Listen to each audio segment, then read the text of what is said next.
everybody, this is Tyler here once again from the Character Workshop, and I just realized it's been a year and a half since I last did one of these Doctor Who era overview videos, as the last one I did was back in August of 2023 during season 7, I want to say. Yeah, season 7. So it's been quite some time since I last did an overview about the show. Now, of course, besides my individual story reviews that I've been doing for the classic series as of right now, haven't done anything else since then related to the show, but that is going to change. Last time we talked about Doctor Who, I talked about the first era of Modern Who, which was the 9th Doctor played by Christopher Eccleston, and very fittingly enough, we're actually coming pretty close on the 20th anniversary of Modern Who, so very fitting time for me to do this video.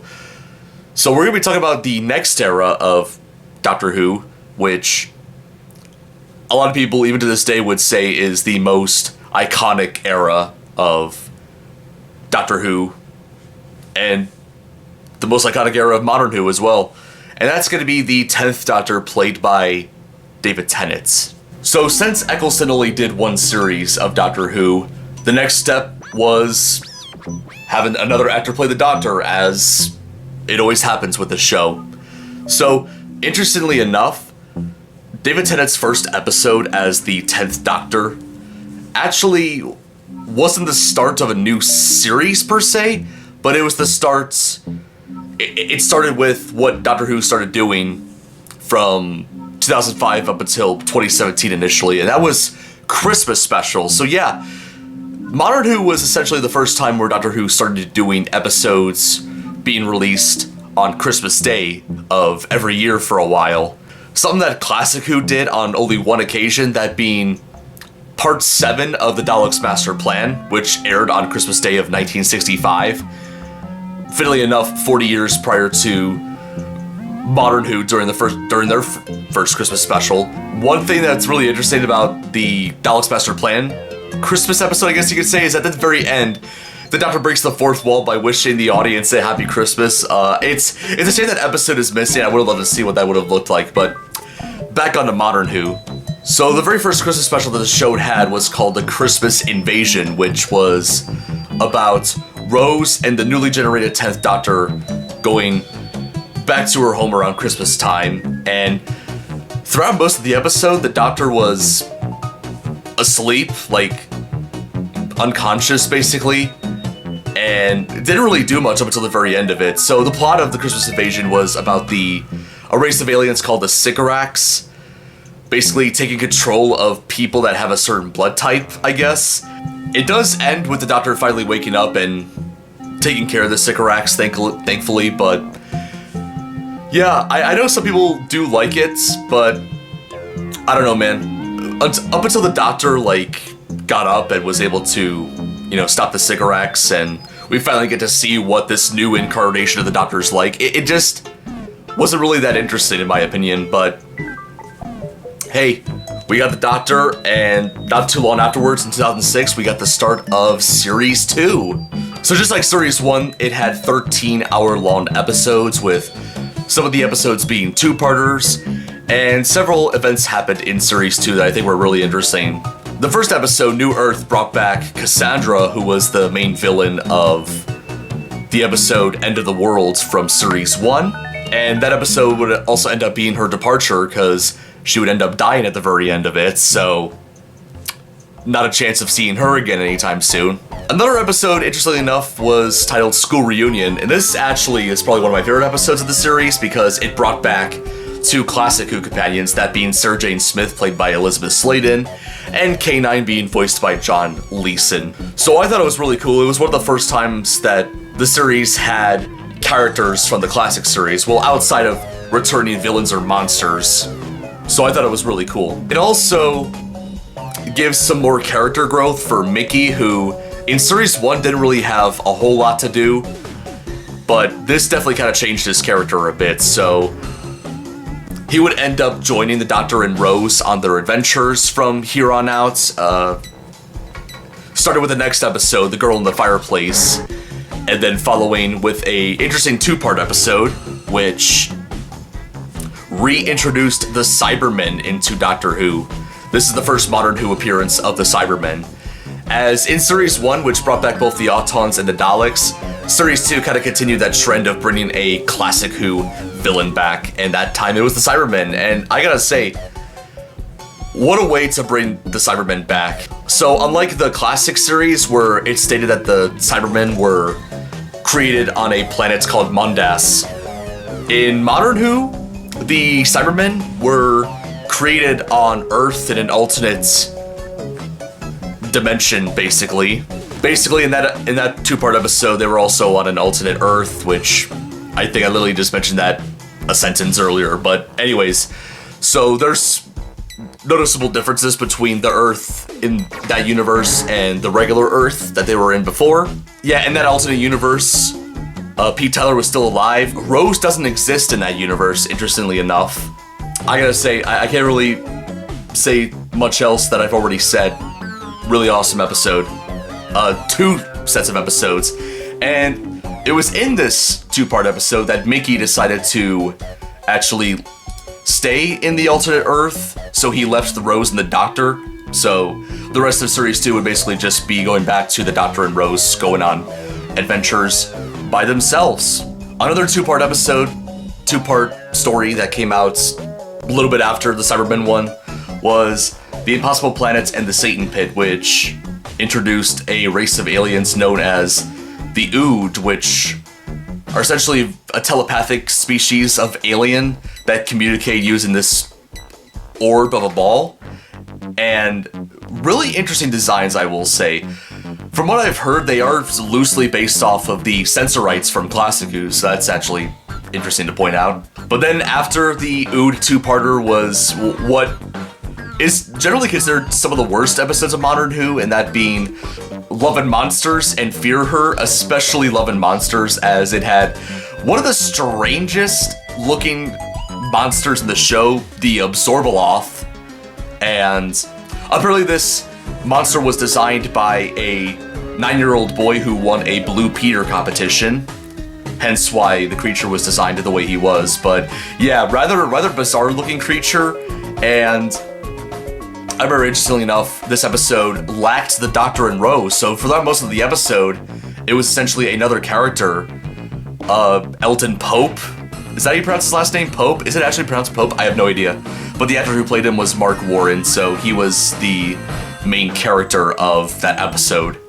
And yeah, you don't really see the Doctor and Rose up until the very end, essentially. Not really the greatest episode, but there we go. And then Fear Her, I'm not really going to talk about too much. That episode was kind of bland. But then we get to the 2-part finale of Series 2, Army of Ghosts and Doomsday. This was a special one, because it brought back the Cybermen again, but it also had the Daleks returning from Series 1, which makes it the very first time in Doctor Who history where the Daleks and the Cybermen interacted with one another. So I thought it was really awesome. At the same time, a little bit disappointing because the fight was very one-sided, as you can see, because the Daleks ended up destroying the Cybermen. Like, we never got a chance in that story at all to see the Cybermen defeat the Daleks, and it honestly disappointed me.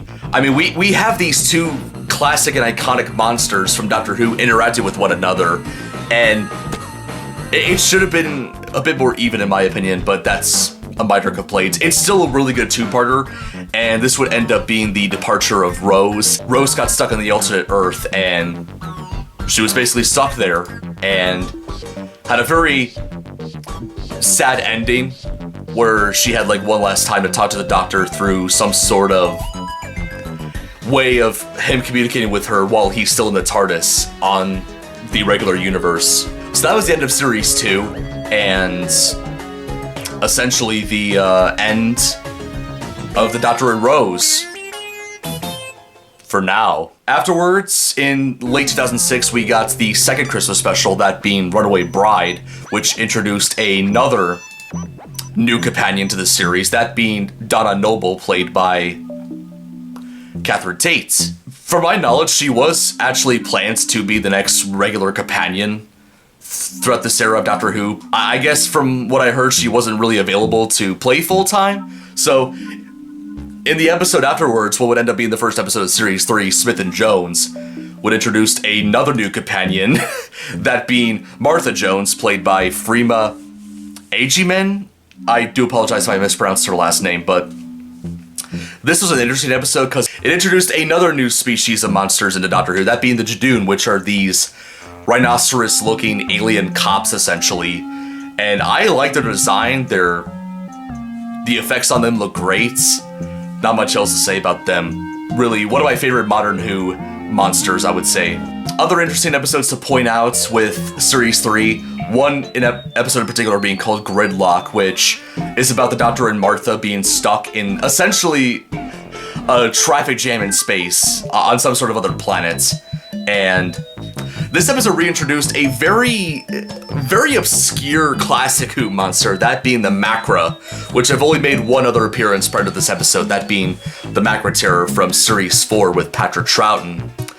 And the thing about the Macra is that the story that they were first introduced in, the Macra Terror, is, even to this day, fully missing. Like, none of the episodes survive. So, I think for a lot of people, Gridlock was the introduction for most Doctor Who fans to the Macra, which was interesting. This episode would also end up being the departure and death of another character by the name of the Face of Bo. This character, I'm not sure if I ever brought him up in the previous overview video, but he was a character that was first introduced in the End of the World and was essentially a giant sentient face. And he also ended up reappearing again in the previous season with New Earth. So Gridlock ended up being the third and final appearance of the Face of Bo.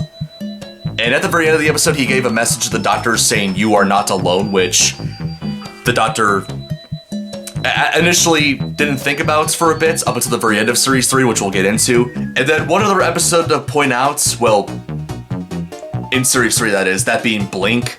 This one was the introduction of another Modern Who monster, which would end up being a huge fan favorite amongst people, that being the Weeping Angels. So essentially the way the Weeping Angels works, essentially every time you blink or look away, it's a statue that basically moves towards you as you blink or move away, or look away, should I say. So, very creepy concept of a monster, and it's executed very well. Very similar to Love and Monsters from the previous series, this is another one that basically lacks the Doctor and the companion.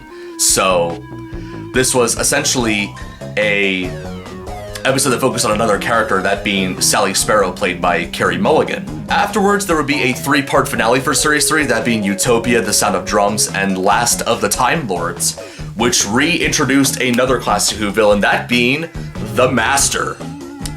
So starting off with Utopia, he was briefly played by Derek Jacobi, before at the very end of the episode regenerating into John Sims. Essentially that 3-part story focused on the Master and another attempt to take over Earth, essentially, which of course ended up not working in his favor and supposedly died at the very end. And interesting enough to point out about this 3-part story is the return of Captain Jack, played by John Barrowman. So he actually comes back for this 3-part story. And keep in mind, like, during this time in Modern Who, there was another series going on called Torchwood, which was a spin-off, which Captain Jack was the main character of, so rather interesting to see a little bit of crossover here and there. And this would end up being the departure of Martha, as she decided to leave the Doctor at the very end, on her own accord, essentially. And then we get on to the next Christmas special, that being Voyage of the Damned, which took place in a interstellar version of the Titanic, essentially. I was not expecting Doctor Who to do this, but it's not the Titanic per se, but it's like a space version of it, essentially, which is called the Titanic, and you can guess, just like the actual Titanic, it ended up not going very well. Then we get into the first episode of Series 4, and this one would actually end up bringing back Donna Noble, played by Catherine Tate. So this time she was available to be a full-time companion, so we did get we did get Donna for a whole series, so that's really awesome. And interesting episodes to point out, so there was a 2-part episode that brought back the Centaurans, that being the Centauran Stratagem and the Poison Sky. And it also, Martha came back for this 2-part episode, and then she would end up accidentally getting stuck with the Doctor and Donna for the next episode, that being the Doctor's Daughter, which introduced a character played by Georgia Moffat called Jenny, who apparently ended up being the daughter of the Doctor that the Doctor didn't know about beforehand, so that's rather interesting. Wonder if she was the mother of Susan from Classic Who. Probably not. An interesting little fun fact about Georgia Moffat, she would end up later marrying David Tennant, so the Doctor's daughter ended up being, I guess, the Doctor's wife in some weird way. And what's even more interesting is that Georgia Moffat is the daughter of Peter Davison, who played the 5th Doctor back in Classic Who. So the Doctor's daughter is also the Doctor's wife, and the Doctor is also the Doctor's son-in-law. That probably confused a lot of you, which is very confusing for me as well. And after this episode, Martha was able to leave the Doctor once again, essentially. So the rest of the series will just go back to being the Doctor and Donna doing their own thing. Another interesting 2-part episode to point out would be Silence in the Library and Forest of the Dead, which would introduce a character by the name of River Song.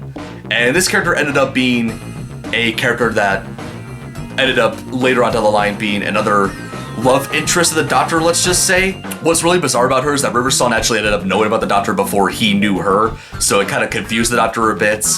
And this episode introduced like a rather interesting monster by the Vasha Narada, that's right, that's what they're called, which are essentially these weird aliens that you can't see that can end up taking up like human form. To end off Series 4, we have Stolen Earth and Journey's End, which is essentially the Avengers Endgame of Doctor Who, as it brought back every single companion or character that the Doctor has interacted with throughout the first 4 series of Doctor Who. That being, so it brings back all the characters. It brings back Rose Tyler. It brings back Mickey. It brings back Jackie Tyler. It brings back Sarah Jane Smith and K9 for a little bit. It brings back Kath and Jack. It brings back Martha once again. Like, it essentially literally is the Avengers Endgame of Doctor Who, which, rather fascinating, but at the same time a bit overly ambitious with all the stuff going on with it. The Daleks are, of course, once again in this one. And in addition to that, they bring back Davros, the creator of the Daleks, and this time he's played by Julian Bleach. I almost said Julian Smith for some reason, but no, it's Julian Bleach plays Davros, and he does a very stellar job. Not much else to say. It's a rather interesting 2-part story. Now, there was a certain point in this story where basically Donna ends up, I guess, becoming part Time Lord by essentially, so the Doctor at the very end of part 1, like, gets shot by a Dalek, and in order to try to save the Doctor, she ended up using like a dismembered hand to like regenerate the Doctor essentially, and he ended up like, there ended up being like a human Doctor clone of the 10th Doctor, and also from touching it, Donna ended up being a half-Time Lord herself, so rather interesting stuff right there. Interestingly enough, at the very end of the episode, the human hybrid Doctor ended up being in the parallel Earth with Rose, so there's that. And unfortunately, because Donna was part Time Lord and part human, she can't like handle the stress of being both at the same time essentially, and the only way to have the Donna go back to normal is for the Doctor to remove all memories of him from her mind, which ended up being really sad at the end of the day for Donna, as she considered her time with the Doctor being the best time of her life, and it was very emotional and very sad, and it makes me really upset with myself for not putting this in my top 5 list of saddest moments from British pop culture, as this was more depressing than Rose's departure from Series 2. And that was basically the end of Series 4.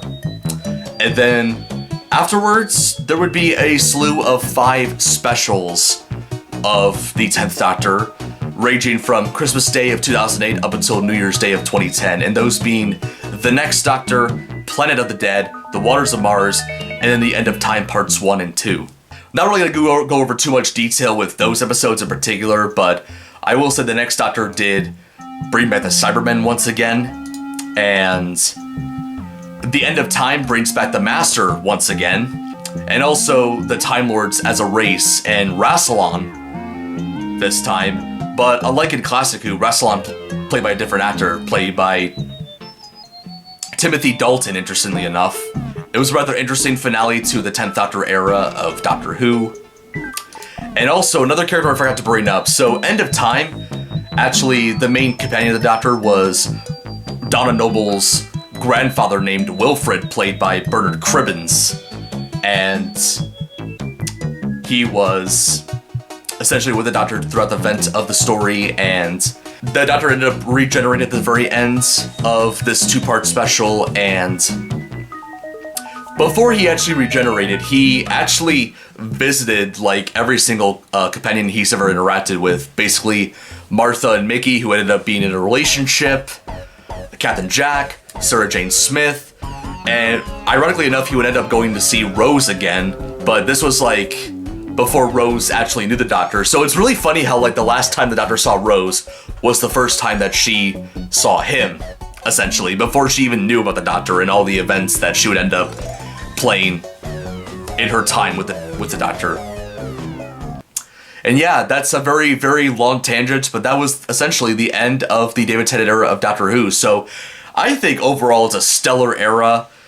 Series 2, I will say his first series as the Doctor, not really that great, with a few exceptions. The Cyberman 2-parter, as I brought up, School Reunion, and the finale, Army of Ghosts and Doomsday. But other than that, Series 2 was kind of a series.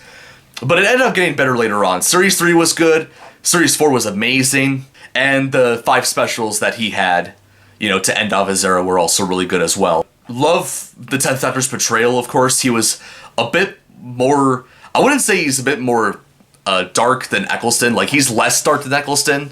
He has his moments, but like he's a bit more, I guess, I don't know if zany's really the best way to describe him, but he's definitely a bit more on the energetic side, you really say. But I love his portrayal, and yeah, rather interesting Doctor, I would say. I can kind of see why a lot of people would say he's one of the best ones of the whole show, but if he's my personal favorites, well, I will end up deciding on that. But anyway, since the battery's out of my camera, that's about it for this episode of It Came From England. Hope you guys enjoyed it. If you did, feel free to give it a like and subscribe to the channel if you want to see more episodes of It Came From England or just mediocre plush content in general. Turn on the notification bell so you get notified each time I upload a new episode of the series.